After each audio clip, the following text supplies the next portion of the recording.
علی بابا ایک غریب لکڑہارا تھا جو اپنی بیوی کے ساتھ جنگل میں لکڑیاں کاٹنے جایا کرتا تھا۔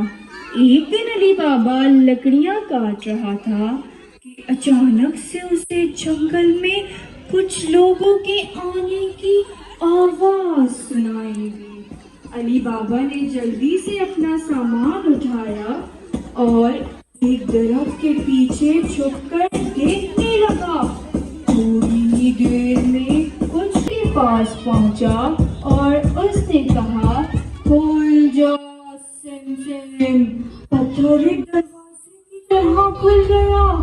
سامنے ایک غار تھا جس میں بہت سارے سونے کے سکے اور خزانے تھے۔ چور اور ان کا سردار غار کے اندر گئے، خزانہ رکھ کر باہر آ گئے۔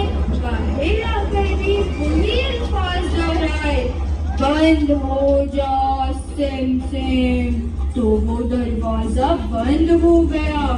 جیسے ہی چور اور ان کا سردار لوٹے تو علی بابا بھی اس پتھر کے پاس پہنچا اور اس نے وہی الفاظ کہے جو چوروں کے سردار نے کہے تھے، کھل جا سم سم۔ غار کا دروازہ کھلا۔ علی بابا غار میں داخل ہوا اور خزانے کو حیرانگی سے دیکھنے لگا۔ علی بابا نے جلدی سے سکوں کے 2 تھیلے لیے اور اپنے گھر کی طرف آ گیا۔ گھر آ کر اپنی بیوی کو سارا ماجرا سنا رہا تھا کہ اس کے بھائی قاسم نے چھپ کر سب سن لیا۔ قاسم علی بابا کے پاس آیا اور کہنے لگا کہ مجھے بھی اس جگہ پر لے کر جاؤ۔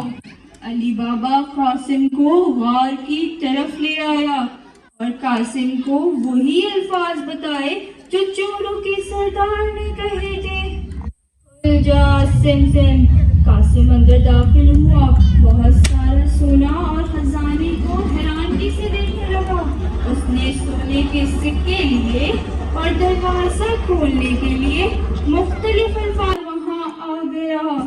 اس نے قاسم کو مار دیا اور قاسم جب گھر نہ لوٹا تو علی بابا سمجھ گیا کہ انہوں نے قاسم کو مار دیا ہوگا کہ دیکھ کر آؤ اس شہر میں کون ہے ایسا جو نیا نیا امیر ہوا ہے۔ جاسوس علی بابا کا پیچھا کرتے کرتے اس کے گھر تک پہنچ گیا اور علی بابا کے دروازے پر ایک نشان بنا دیا۔ جب علی بابا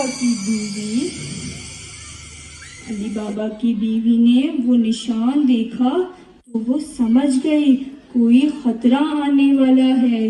وہ بہت ذہین تھی، اس نے سارے دروازوں پر وہی نشان بنا دیا۔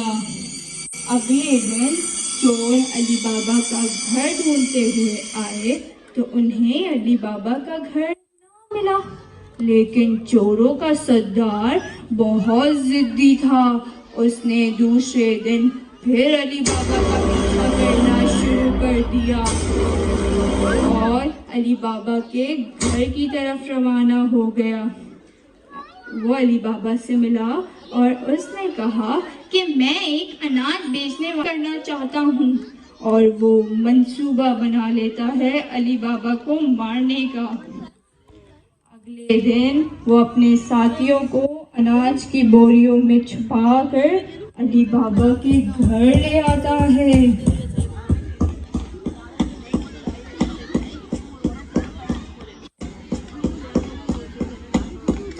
اور اچانک علی بابا کی بیوی بھی اس کمرے میں آ جاتی ہے تو اسے بوریوں کے اندر سے چوروں کے بولنے کی آوازیں سنائی دیتی ہیں۔ وہ سمجھ جاتی ہے کہ یہ تو کوئی خطرناک منصوبہ ہے۔ وہ اناج کی بوریوں میں گرم تیل ڈال کر ان سب چوروں کو جلا دیتی ہے۔ جیسے ہی رات کو علی بابا سو جاتا ہے تو چوروں کا سردار ان بوریوں کے پاس آ کر اپنے ساتھیوں کو باہر نکلنے کے لیے کہتا ہے۔ جب کوئی اس کی بات کا جواب نہیں دیتا تو وہ بوریاں کھول کر دیکھتا ہے، سب چور تو جل چکے ہوتے ہیں۔ وہ ڈر کر وہاں سے فرار ہو جاتا ہے اور کبھی لوٹ کر نہیں آتا۔